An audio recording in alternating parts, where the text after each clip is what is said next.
Hello and welcome to the webinar. Today we'll be discussing tips and tricks in Acumen 360.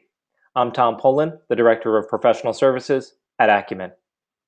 Acumen 360 is the third component in the Acumen suite.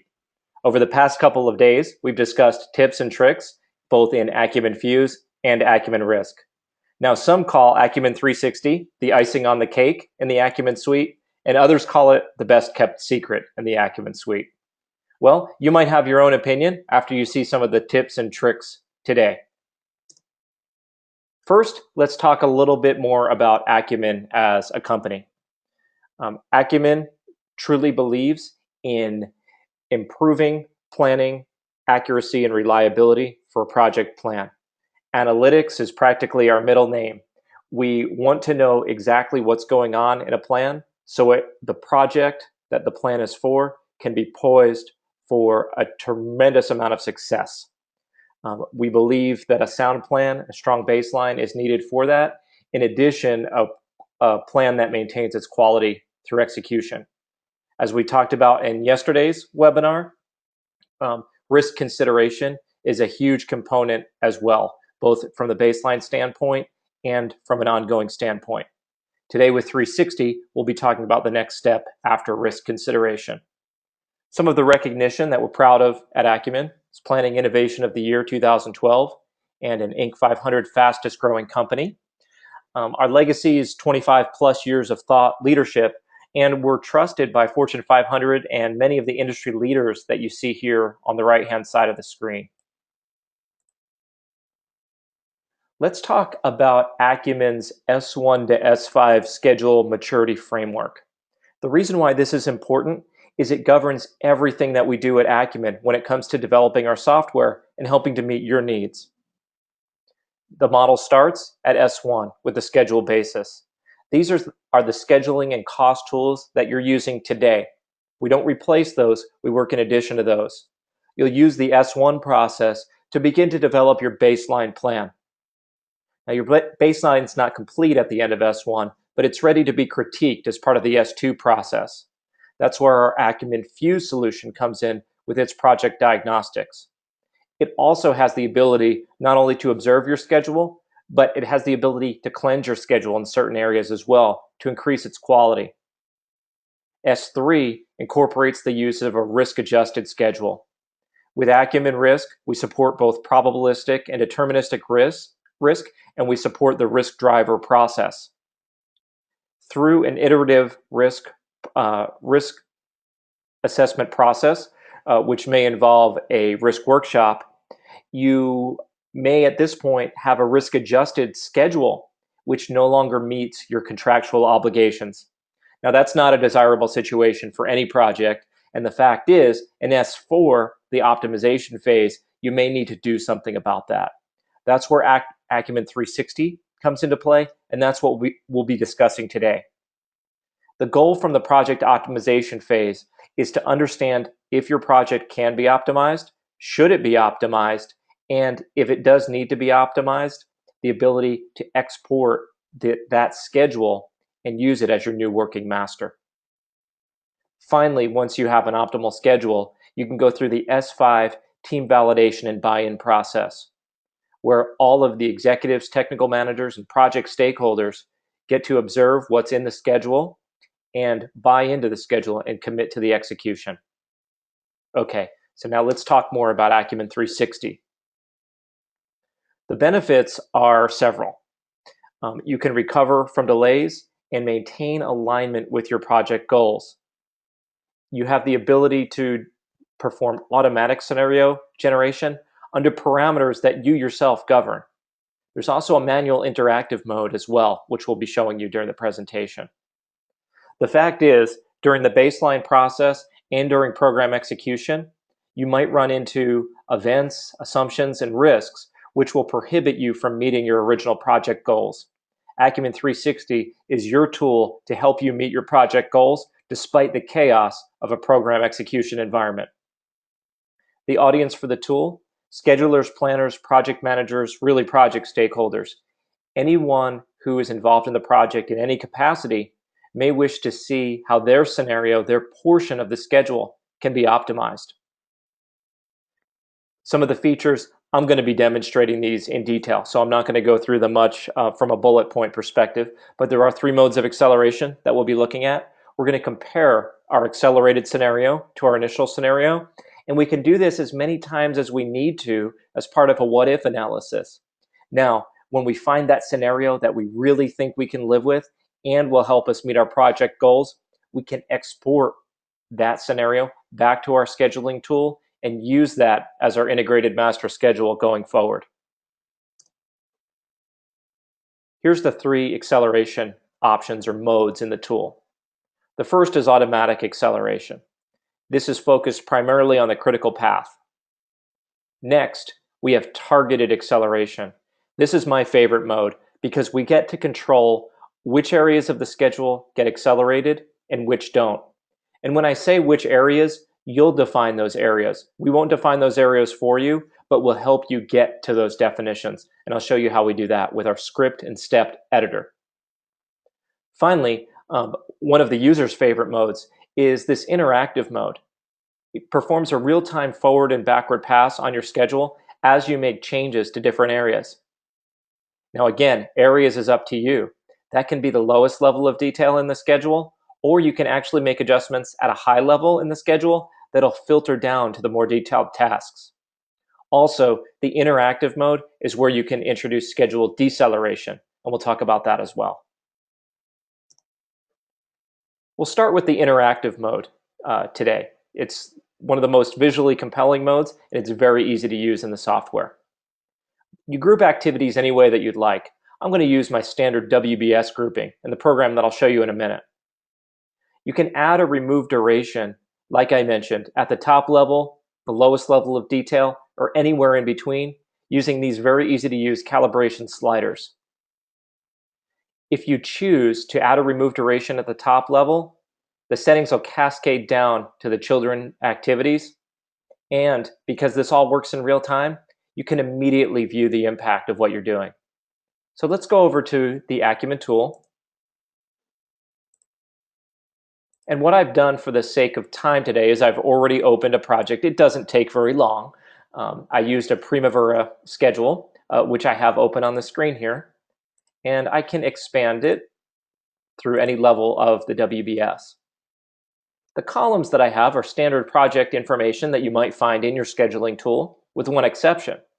We have the calibration column here. Right now, by default, everything is set to off. Now, the moment when I start to calibrate, it's going to warn me. It's going to tell me something. It's going to tell me that calibration is only allowed on scenarios, and it's asking me if I want to create a new scenario for calibration. I'm going to say yes. It hasn't touched the original file. It's creating a second version of the file, and we mentioned earlier comparison, understanding my optimized scenario versus my baseline scenario. And that's exactly what it's allowing me to do here, is it's allowing me to make changes to my activity duration calibration without changing my original plan. So let's expand out the scenario, which right now is a carbon copy of my baseline plan. And let's expand some of these areas. Now what I can initially do is I can move the slider at the top program level, and as I scroll through the options on the slider, requires much less time, requires less time, realistic, requires more time, finally requires much more time. I'm actually able to control these values, and I'll show you that in a couple of minutes. We're going to use the defaults for right now. Let's start the whole program out as realistic. But then what we can do is we can go into some of the individual detailed areas, and we can make adjustments. And as I mentioned before, as I make those adjustments at the intermediate levels, the tasks beneath them are being adjusted as well. Now that doesn't preclude me from going in and making adjustments to individual tasks to change their duration. So really what I'm doing here is using a very concise, easy to use method to make sweeping adjustments to my activity durations in a very short amount of time. Now that's a double-edged sword because I could quickly create an unrealistic scenario. So the ownership is on me to understand which areas need to be accelerated, which areas can be decelerated, so that I can come up with my final optimized scenario. Now, obviously, there's pitfalls to that, and this isn't the targeted method that I'll be showing you in a few minutes. Now, some of the reasons why I might want to use this are, one, to accelerate when I know acceleration can take place.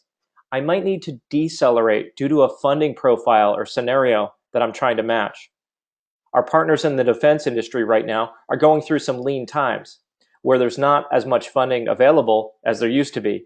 So many of the programs still need to be executed. However, they're being executed in slower timeframes so that the contractor can get paid routinely by the government. So what was a 1-year project might be a 1.5 or maybe a 2 or 3-year project. Acumen 360 allows you to open that project schedule, make calibration adjustments to speed up, or in this case, slow down the project so it can match a funding profile. Acceleration, of course, might be needed if you need to meet a contractual end date and you're not on a path to get there at present. So let me make some more adjustments. And one thing you may notice is as I make these adjustments, the Gantt chart in the lower right-hand corner of the screen is being adjusted in real time as well. Within Acumen 360, in fact, in the entire Acumen suite, we perform full critical path method schedule analysis based on the information in your schedule.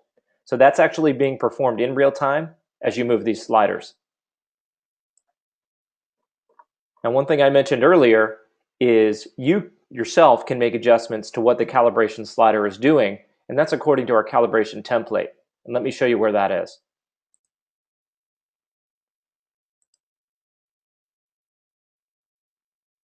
We can control the number of choices on the calibration template, the name of each of the items on the calibration template, and then also the factor that's applied to each. We start with a symmetrical distribution between green and red. However, you can adjust these names and percentages to anything that you'd like. Much of your work might be deceleration, so you might wish to bias this list towards deceleration. If you're always in the business of acceleration, you might want to do the opposite. It's up to you, and you get full control over these parameters, and you can even save this template for use on other projects as well.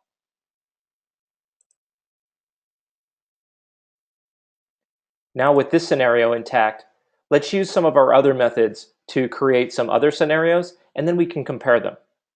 So let's go back to our slides for a minute.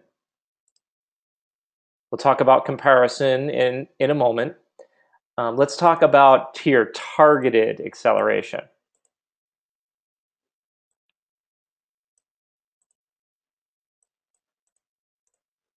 Here we go.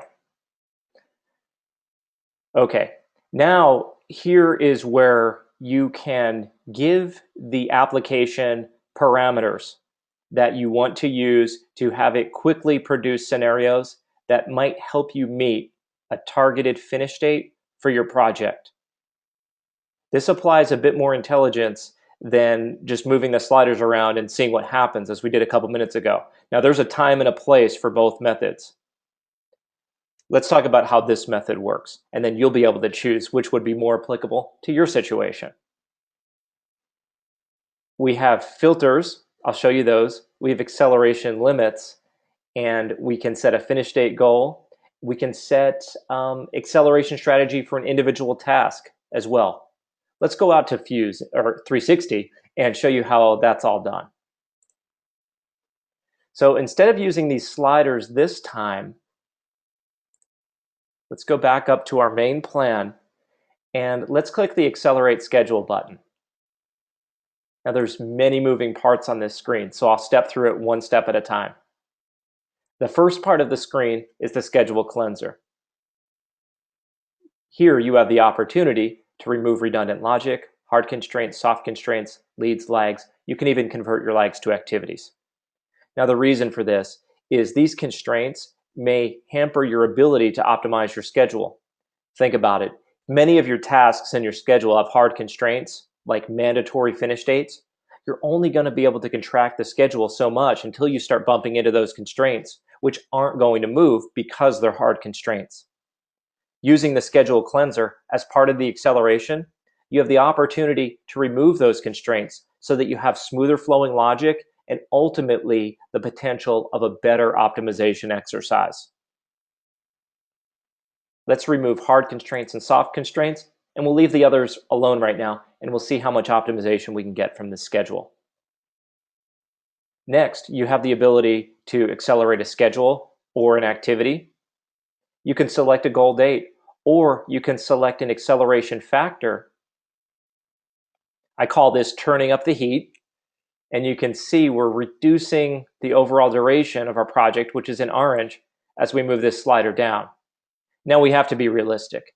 If we try to contract the whole project duration to 10% of its original value, we're probably not going to get there. So let's start with something more meaningful, and then we'll come back here again and we'll see how much we can turn up the heat.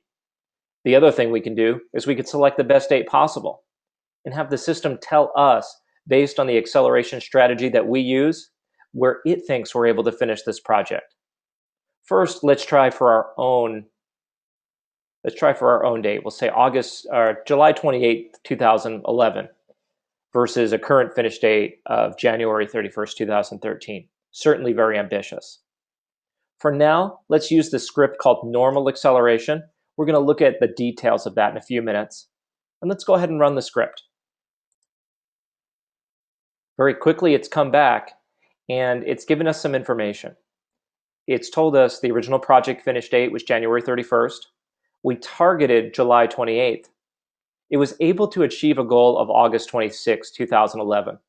So it's not quite everything we were asking for, but it certainly is ambitious to finish in August 2011 compared to the January 31st, 2013 completion date. Now, we have a few options at this point. We didn't get everywhere that we wanted to with this schedule. We're about a month off, but we might wish to do some scenario analysis. So we have some options. We can add the scenario or not add the scenario. We can add the scenario and try again. My favorite at this point is to add the scenario and go to forensics, because this will tell us all the changes that are needed from our baseline to meet the original project, to meet the targeted goal of, or the achieved goal of August 26th versus the original project finish of January 31st, to show us all the changes that need to be made in order to accomplish the acceleration. So let's do that. Let's start there. And we actually have three scenarios at work. We have the original baseline, we have the scenario that we created using the sliders, and then we have the scenario that we created using targeted acceleration. The great thing about forensics is it'll show me the difference between any number of projects using our initial plan as our basis, and then showing me the changes that would be needed to meet the two different plans that I created. Now, when you see red, it means you need to accelerate activities. When you see blue, it means there's either no change or there's an increase in activity durations. If you recall, when we adjusted the sliders, we moved some of the sliders to green, which increased the duration of the tasks. And you can see those increases here. Now, when we did targeted acceleration, we really needed to cut things down from a duration standpoint. So in our scenario one, where we tried for a January 2011 date, it got us to August, and it significantly reduced many durations on the project. Now, can those reductions actually be made? Well, what we can do is we can group by WBS name, and we can communicate with each one of these WBS owners. We can show them the differences, and we can have them comment as to whether or not they feel they can rally the resources to be able to perform this work in the accelerated time frame. If they can't, we can easily remove this plan and start over. If they can, we might just have our next master schedule. Now, let's go back to our project screen. We have a few different scenarios now. Let me, just for the sake of simplicity, remove one of that first manual scenario that we created in the interactive mode. And let's go to the acceleration tab, because what I wanted to do is I really want to show you what's going on behind the scenes of these acceleration scripts. They work very reliably, and many of our users are taking the scripts at face value. But this is a tips and tricks session, so I really want to show you what goes into these scripts and how they actually work. Then also how we can do that ultimate level of targeted acceleration as well, where we include or exclude certain areas from the exercise. Right now, we've been working across the entire program and we've been targeting the critical path, but we can target other areas as well. So let me show you that. Oops. Let's go to the S4 Acceleration tab now, instead of this button on the main screen. Okay, now you might recognize these script libraries from the previous screen. We used normal acceleration, and let me show you what that means. It means it will reduce activity durations by up to 50%. If a task has 20 days of duration, it might end up with 10 days of duration after the acceleration exercise. It might end up with 13, 14, or 15 days of duration as well, depending on what the system needs to do to optimize your project. Now, down here in the step library, there's a series of steps that can be applied to the normal acceleration script. This script has one step, but I'll show you some more scripts that have multiple steps in a moment. But let's look a little more in detail at this one. Reduce duration by up to 50%. Well, how does it know where to start, and how does it know when to stop? Well, it knows where to start because we've told it to start with the easiest activities first. Now, the easiest activities to gain time back in your project are the activities on the critical path. If these critical path activities are reduced by 1 day, if a critical path activity is reduced by 1 day, your project finish date may reduce by 1 day. Now, if there's secondary critical paths that are very near the primary critical path, you'll get diminishing returns. What would be a more difficult path to accelerate? A path that had multiple concurrent activities, where multiple tasks would need a duration reduction in order to expedite the finish of the project. So we give you some choices. You can look at the easiest first, which is going to target critical path activities. You can look at earliest activities first, activities further in the project, further in the future.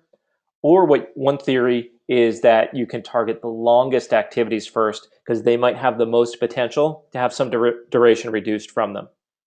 It might be easier to shave 5 days off a 100-day activity than a 10-day activity. So you have the freedom to modify the scripts and steps, save those, and then use those for your own as a template. We give you our suggestions out of the box in the tool. Everything you're seeing here is exactly the way things are set up in the tool by default. Now let's look at a more sophisticated script. This one is similar to normal acceleration, but on its own, it first removes all constraints in the schedule. If you remember, we did that on ours manually using the schedule cleanser. This script does that automatically. The first thing it does is it removes all the constraints. The second thing it does is reduces the duration by up to 50%. Let's look at an even more sophisticated script. This one has 4 steps. The first thing it will do is remove all constraints. The second is to remove predecessor lag by 50%, easiest first. Step 3 is to reduce successor lag by 50%, easiest first. And then finally, extreme acceleration is called extreme for a reason. It will then begin reducing activity durations by up to 100%. I can almost guarantee that this extreme acceleration script will get you to your target finish date. Well, you have to remember too, that may not be realistic. But if you need to portray what it would take to meet a particular target date, extreme acceleration is the best script to use. Again, it might not work for your project because you might not be able to accelerate a 3-year project into a 1-year time frame. Although this system will show you how that could be accomplished if you were able to gather the resources necessary to be able to do that. Finally, planned activity acceleration looks at planned activities, only activities that haven't started yet. It leaves in progress activities alone. Now it does that using a filter. Let's talk more about these filters. Let's go to normal acceleration, create a filter set, and start adding some criteria. What I can do is, let's choose location. I may know for sure that I don't have the potential to expedite activities or optimize activities in a certain location. So let's say location does not equal New Jersey. The optimization exercise will be run on all activities in the project except those where the location equals New Jersey. By saying location does not equal New Jersey, it'll work with any location except for New Jersey. Now I have a full set of operators, so I could optimize only New Jersey activities. I can also use mathematical values, so to affect activities that only have duration greater than a certain amount, or even above a certain or below a certain cost level. Any standard fields, user-defined fields, or code fields that you have in your project are fair game for these filters. Oh, one more thing. You can have complex compound criteria as well by adding additional filters. So I could say location equals New Jersey and then establish where the, let's say, baseline cost is greater than a certain value. And I can just type that value right in here. That's the ultimate level of focus for my optimization activity. You might have departments where the intervals are standard and there's nothing that you can do to affect those intervals of production. So you can use the filters to leave those areas alone while also using the filters to target areas that are ripe for optimization.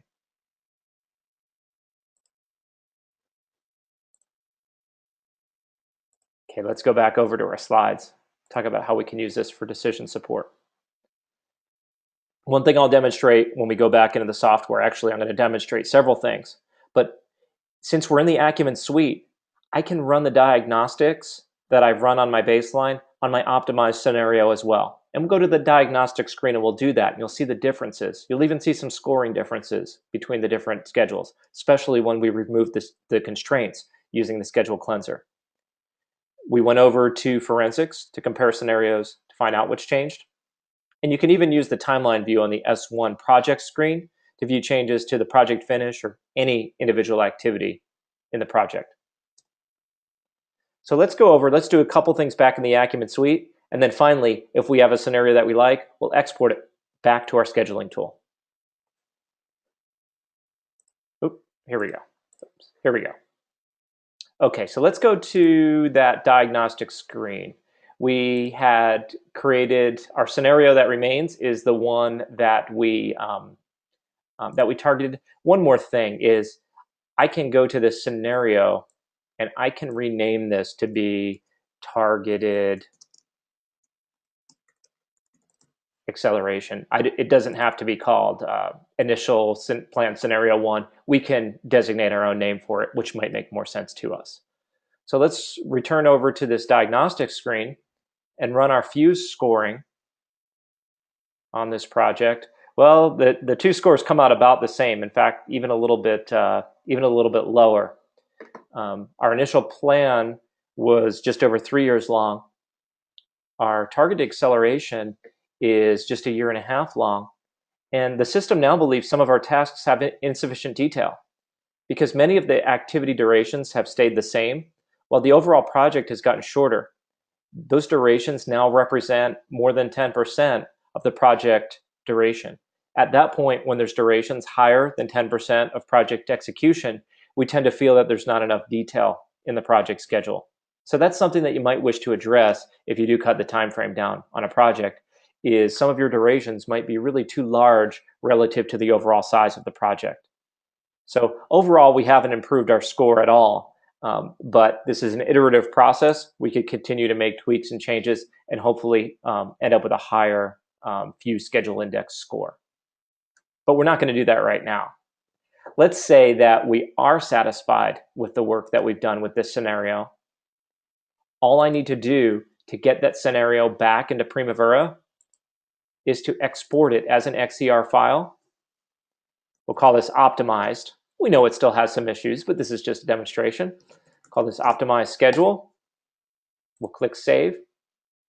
And now I have an XCR file stored on my computer that I can import back into P6 and use as my master schedule. I can do that at project baseline. I can do that at any point during project execution with my status schedule as well. And all of that information will remain intact as I move from Primavera into 360 and then back out to Primavera. I'm not losing any fidelity in my schedule. As part of that process, I'm gaining the ability to understand my diagnostics, perform risk exercises, and then finally perform the optimization process as well. So to wrap up and review, we've gone through the final step where we've exported our scenario. Just to recap what we've done today, we started actually here. We started with a third item. We started with the interactive analysis. That's where I was moving the sliders around. We did some acceleration. We did some deceleration as well. Perhaps we were creating a proposal schedule that was based on some past work that we've done, and there was a higher or lower complexity factor to the proposed work than to the past work. We could load in that old schedule. We could change the sliders around to add or decrease complexity and then export it back. We might have a fairly seamless proposal schedule. Next, we went to targeted acceleration. We started out with our normal acceleration, which really focuses in on the critical path. And then finally, we went to the most sophisticated screen with the scripts and steps on it. We chose different scripts to see what they look like. We looked at, for instance, we looked at normal, and then we looked at extreme acceleration to see how different they really are. And then we went in and we did the filters so that we could target New Jersey or not target New Jersey, and we could add cost to see if we just wanted to target items that had a certain cost or other measurable criteria. And that brought us full circle through our S1 to S5. At that point, after the optimization, we're ready to circulate the information to the stakeholders and team members and see if we have created that new optimized master schedule. Okay, well, this was just a short look at some of our tools today, primarily Acumen 360, but you might want some more information. Where can you find it? Right here on the screen. I've put up our website address.